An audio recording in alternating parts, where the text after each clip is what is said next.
you want to trade resources 1 for 1 because Divine Favor is just so backbreaking if you ever get to cast it. Yeah, we're going to find out what they're doing in game number 2 because it's getting underway right now, and Purple is looking to tie this series up.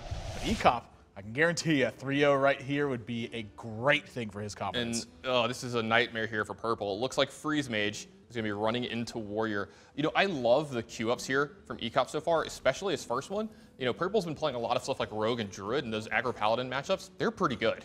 Yeah, I totally agree with you. HPL's, you know, this is something we've been seeing a little bit more from him lately is just better Q-ups in general. You know, been mixing up portions of his range, been playing a certain way one week and then a different way the next. Yeah, I feel like what we're seeing from HPL here lately in his Q-ups, especially during his, you know, winning streak that he had going, is he's taking into account more his opponent when he's queuing up instead of just, you know, wondering, you know, what should I be doing? Yeah, Purple actually just going to play Armorsmith here, and I think this play, Doomsayer into this Armorsmith here, and I think this play is really just designed to get back the initiative that he had. If you get an execute for it here, I think you're actually really fine with that. Yeah, I think so too. I'm very surprised that HPL chose to use that. You know, this is a match that we saw. Who was it that beat Warrior with Freeze Mage? Caldy beat Warrior with Freeze Mage. This is, you know, it's tough to call matchups unwinnable, but this one is pretty darn close. This might be the most lopsided match in all of professional Hearthstone. This is one of the hardest ones. I think Control Warrior might be just a little bit harder, you know, because they have, you know, Shield Maiden as well. They can get up to, you know, 50, 60, 70 life, and you actually just can't kill them anymore.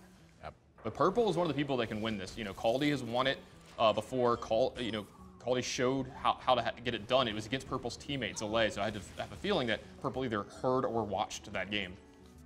So we're going to find out exactly how HPL wants to do this one. Acolyte of Pain is going to be the first order of business here. Yeah, he can draw a few extra cards this turn if he wants to get really aggressive, but you got to believe he's going to wait. Now, the thing about this matchup, the Battle Rages, they lose a little value here because, you know, sometimes you can even go into fatigue in this matchup, so you don't want to draw the extra cards. Plus, Purple's not going to be damaging him much, and he's already up to 34 life. It's going to be hard for him, you know, to get a whole bunch of damage on his face here and get these Battle Rages active. That was actually how we saw Caldy beat Zalay in that matchup, was he just ran him out of cards and fatigued him. And this is with, mind you, Zalay holding on to both Battle Rages the entire game. Yeah, the Battle Rages were there from like turn 8 on. You know, he knew, like you could see that Zalay knew in this matchup not to play the Battle Rages. So let's see if HPL, you know, does the same kind of thing. You know, there might be a turn where he needs to Battle Rage to get back into the game, but if the game is even remotely close and he has a ton of armor, look for him not to be doing that. Yeah, with 2 Frothing Berserkers and a Warsong Commander, this is the turn you Emperor. I mean, you have pretty much every significant piece in your hand at this point. You are giving Purple a lot of cards, but you're getting some cards your own. This is almost like a Cold Light Oracle. Yeah, absolutely. Like, I mean, Purple has the better Acolyte of Pains anyway. You know, his hero power, he doesn't have to go through hoops and you spend spells to get extra draws out of his Acolyte of Pains. So if HPL can get the same amount of draws on his, I think he's just fine with it. Yeah, not a strong hand from Purple, so just going to play Emperor to try to alleviate some of this mana and work towards a later turn. But now he's second-guessing himself, thinking about the Ice Barrier here. Well, you can't play Arcane Intellect first, buddy. You got 10 cards in hand. We can tell that it is Ice Block that's up right now since he has the Ice Barrier. You can see that he can actually play the cards. That means the other one is up. He's also got both Ice Barriers in his hand. That's another way to tell. He just has 4 Ice Barriers in his deck. Yeah, you never know. You never know. Yeah, sometimes I just like to put in the second Emperor Thorson. Hey man, if the game lets you do it. Why not? The Shield Block is the lead for HPL here. This is something we're starting to see in this deck board, is Shield Block, and it doesn't necessarily always mean Shield Slam, but they just want something else against the aggressive decks. Yeah, that's actually really interesting that you mentioned that. Zalay was playing copies of Shield Block and didn't have Shield Slam in his deck, but then he had Shield Slams in his deck for the game afterwards that he played Patron Warrior. It was really, really interesting to watch that one. So I would tend to say that Shield Block means Shield Slam. You know, I would anticipate Shield Slam here. It doesn't necessarily mean it's 100%. Yeah, like you said, Zalay hasn't been doing it, and ooh, it looks like HPL might get aggressive here. He's thinking about it. I'd be pretty darn surprised to see this Warsong Commander this turn. You know, I don't mind the decks having Shield Block and not having Shield Slam because it is something that, you know, is your central focus. You're trying to, you know, cycle through your deck, and it's just another card you can play on turn 3 if you don't have an Acolyte of Pain. It helps keep you alive, and it gets you a card deeper into your deck. It seems great. 3 mana gain 5 is not a bad card, especially when you attach draw. I'm sorry, it's not bad when you attach draw a card to it. Yeah, of course. I mean, I would not pay 3 mana to gain 5 life ever unless I was getting a card. Would you pay 3 mana to gain 8 life though? Probably not. Yeah, I don't think so either, Druid. Ice Barrier. You know, it's funny we say that Purple's quite literally got 3 mana, gain 8 life in his deck with the Ice Barriers. You know, at the right situations. Yeah, I mean, every card's situational. Any card will get the job done. We see Purple be very, very aggressive and tempo-oriented with these Doomsayers. I like this from him. It is a little bit surprising to me that he's being this way, but when you've already seen Ek0p execute a Doomsayer on turn 3, I totally agree with him on this one. Why wouldn't you be doing it? Yeah, it also has to do with the fact that he just has a ton of cards in his hand as well. He doesn't ever want to burn a card, because if you burn the wrong card in Freeze Mage, there's a chance you can't win anymore. Yeah, that's also true. Now, granted, he has gone through Emperor, he has Archmage, and he has Alexstrasza, so... there's a chance if you burn something like Ice Lance, I know he has both of them, but if you were to burn something like Ice Lance or Fireball, you might not have that last card you need. You're absolutely right. I mean, say he burns his second Frostbolt. He's already used one of them. He had to use it to take care of an Armor Smith. You don't want to be burning any cards, really. I mean, it's like maybe a Flame Strike in this matchup is okay. But there's so much more important in this, and this is why he was Doomsayering that turn. He wanted this turn to happen. Yep, and this is going to be double Ice Lance with an Ice Barrier and a coin, so 4 Fireballs getting added to hand. And I love the way that Purple has played this matchup. He got the execute out of Ek0p's hand early, and you've heard Purple talk about this matchup. He thinks he can win this one. He's extremely aggressive with his Archmages in this matchup, and it looks like it's gonna pay off. Now, Ek0p has no way to attack. I mean, if he really wants to get super aggressive, he has to use a Warsong Commander, and I can't blame him for this. You cannot let Archmage sit on the board. If you let it sit on the board for more than a turn, it doesn't matter how much armor you have. Purple's just going to have a string of Fireballs coming at you. Yep. So then the question is, do you use Grim Patron here, or do you use Frothy Berserker? I feel like you use Grim Patron. I think it matters what kind of game he wants to play on the next couple turns, and which one is more mana efficient, and that might just be the Grim Patrons. Yep. So Inner Rage going to be first. Plus, he might just have to have a turn where he has to pop an Ice Block from 20 with a Frothing Berserker to try to win the game. Yeah, I totally agree with you. And I like the Unstable Bull here as well. It's going to put 2 damage onto the Archmage. It's going to give him 4 copies of Grim Patron. This will leave behind Grim Patrons playing it this way. Yeah. And it allows the 5/1 to trade in. Yeah, that's what I mean. It's going to leave behind 2 more that because you were frozen, so you weren't able to attack with your Deathbite here. But it actually lets you trade up with just 1 Grim Patron here. Surprised it's duplicate? Not quite. I wouldn't put it past Purple. We've seen him in the past in his Freeze Mage decks having 1 counter spell because he thinks it's just actually really good, and he might find a reason to put something in that. Purple isn't the kind of guy to just be happy with a stock list. That is some heat right there. A 3-point Blizzard gonna sweep Ek0p's board. Normally Blizzard in this situation kind of a liability. You have to increase the amount of Grim Patrons your opponent gets. But that extra spell damage, so important. Yeah, we heard Caldy say it in his interview. He had played an early Blood Mage Thalnos against him. He thought it was a mistake, and I actually just kind of agreed with him. You need your Blizzards to be able to do 3. I agree and I disagree, for certain kinds of reasons. Yeah, of course. His hand was not structured very well. I wasn't sure he could hold on to that many more cards for that long a time. He actually needed to find something. So I can see what he means and from the utility perspective, but I can't blame him for wanting to pick up extra cards in that one. But in this spot, this is showing you exactly why he thought it was a mistake. This play is powerful. Yeah, it's easy to call it mistake once you've seen the way the game pans out and you see everything. Hindsight is 20/20. But at the time, I kind of agreed with you that I felt that he needed to play it. Yeah. So how does Ek0p want to play this turn now? I mean, he just saw Blood Mage and Blizzard. Is he anticipating a Flame Strike? Is he anticipating... Well, Doomsayer, obviously, they're both gone at this point. He has to do something aggressive because he can't just sit there and do nothing. Because in Purple, if he has Alexstrasza, you're in big trouble after that. Yeah, I agree with you. He's got to get something done. He has to do something, yeah. And the fact that he's waiting so long, maybe he actually might end up missing some attacks here. He's going to make a couple Grim Patrons here, but, he's probably just worried about Flame Strike as well and wondering if he can actually play around it. Instead, it looks like everything's going to get done here. He's going to Inner Rage, use his Deathbite, and then Battle Rage and Armor up afterwards. So big board presence from him, and fortunately for him, Purple does not have any sort of board sweeps right now. He has a way to freeze the board, but he's got to pick up some cards. Yeah, he does have Frost Nova, but he doesn't have the Doomsayers left. But if he were to draw something like Flame Strike, it would be backbreaking. Yeah, Flame Strike would be devastating in this spot. So 14 armor, though. Got to be pretty comfortable sitting at 44. Technically 29. Alexstrasza. Yeah. Of course. And loves this from Purple. Just going to Frost Nova, get some stuff on board, start chipping away. Yeah, he's going to use, I like getting the Loot Hoarder into play here as well. Just get you another card, get you a minion play. You can even get damage out of it if you really need to. Ek0p has to love the fact that he did get Flame Strike to that turn. it's got to be a comfortable feeling where you're like, please don't Flame Strike, please don't Flame Strike, please you're don't Flame crossing Strike. your fingers. Because if Purple has Flame Strike there, he's in the driver's seat to win this game. Yeah, I mean, HPL's starting to actually run pretty low on reach. I mean, yeah, he's already gotten through almost all of the combo pieces in his deck. He has the Frothing Berserker left in his hand right now, and then some weapons. So there's a chance that if this doesn't work out, you're going to see HPL kind of turtle up, be very defensive, and then play for the fatigue game. Now, one of the problems there is a Battle Rage for 3, and he's picked up a lot of cards off Acolytes, so these guys are pretty darn even in cards. Yeah, they're pretty darn even cards. He's so far ahead in life that if he could just make sure he doesn't take any more damage going forward, if that point comes up. Like, you might see him get defensive this turn with a Fiery War Axe and a Cruel Taskmaster, but he also still has an Armor Smith and can gain a ton of armor in one turn because he still has Whirlwinds in his deck. He's considering all. The reason why his turns are taking so long is they're very complicated in this matchup. This matchup, even though it's good for you, you still have to play well. Yeah, you can't afford missteps. I mean, missteps will cost you games. Even if you have such a lock, the reason you have such a lock is because if you play it right, it's difficult for your opponent to win. You still have to play it right. I mean, this is one of the more forgiving decks in Hearthstone if you do make mistakes because your deck is just so powerful. But that is a darn good draw for purple. He fills up this board with a ping here on a Grim Patron and just blizzards afterwards. He's not giving HPL that much more board presence since there's just no space to summon. What to do? Yep, you might see purple do that here. He's gonna weigh all of his options. So this is such a hard deck to play well, and you see purple plays it so fast. It's actually kind of impressive.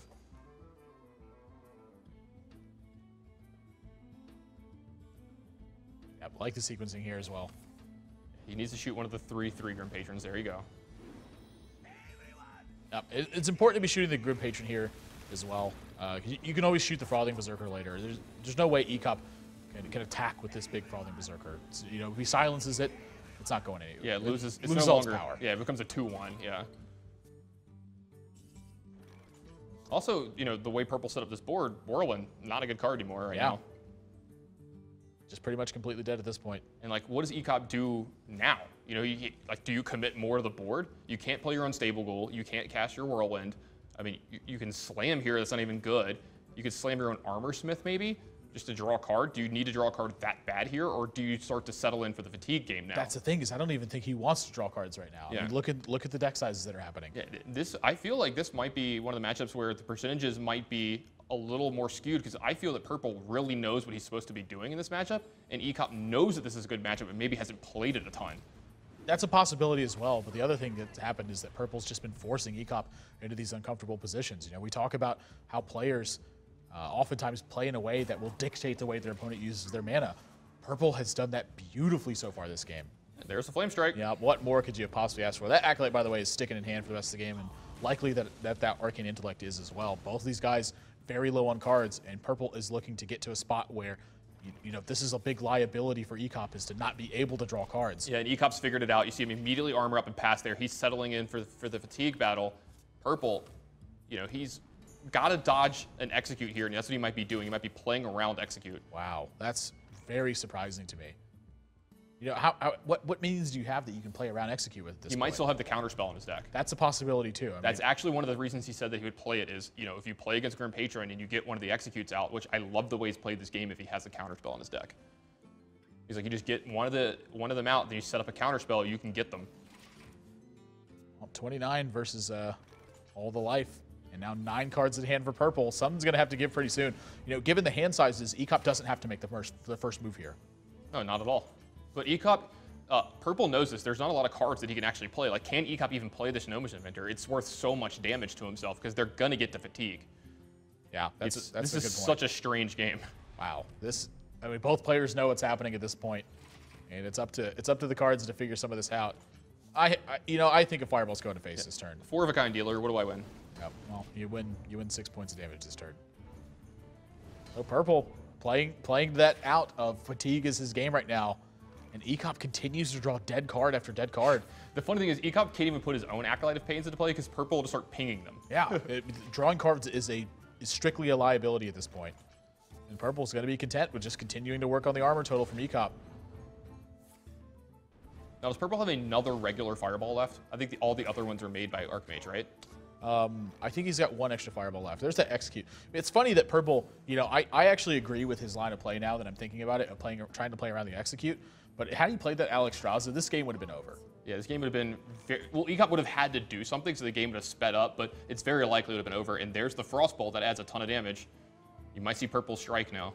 Now, see, that's the thing is, if you have Counterspell in your deck, why would you play Alexstrasza now as opposed to 5 turns ago? Yeah, he might actually not have Counterspell as well now. Right, and if you don't have Counterspell, why wouldn't you just play the Alexstrasza earlier? Yeah, I agree with you, but it's hard to keep up with exactly what Purple wants to do every game. Yeah, I totally agree. I mean, he's got some sort of game plan in mind. I still think I would have liked, you know, if this last card is Counterspell, it looks like a genius play. Yeah. And EK0p is going to be the first one into Fatigue, and I mean, what can he even play? He could play his Warsong Commander here and his Frothing Berserker and just get in some points here, but the problem is, does he even want to attack Purple? Purple gains 8 life if he gets attacked, right? No, that's a nice spot. Oh, there's no more left? Yeah, okay, yeah. So 34 versus Purple.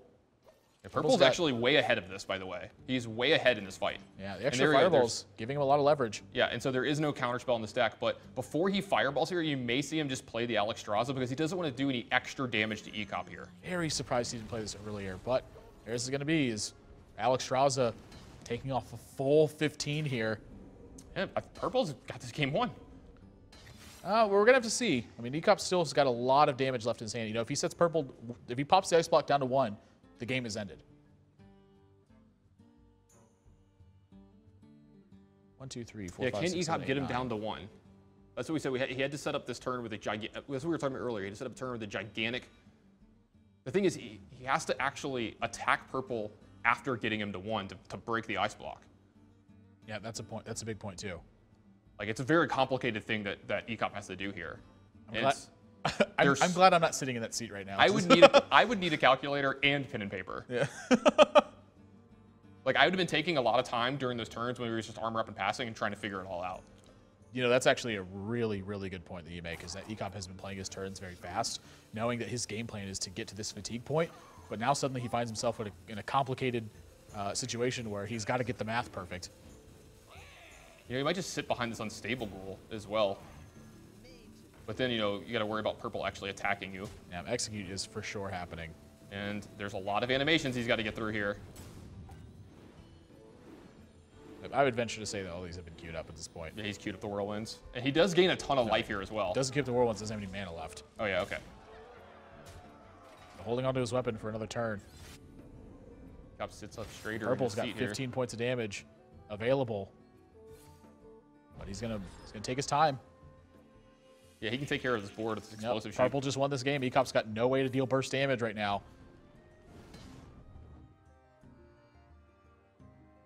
Wow, is this going to be the second time we see Freeze Mage beat Warrior in HPL? Well, I think you definitely Frostbolt Ice Science here. I'm trying to find a reason not to.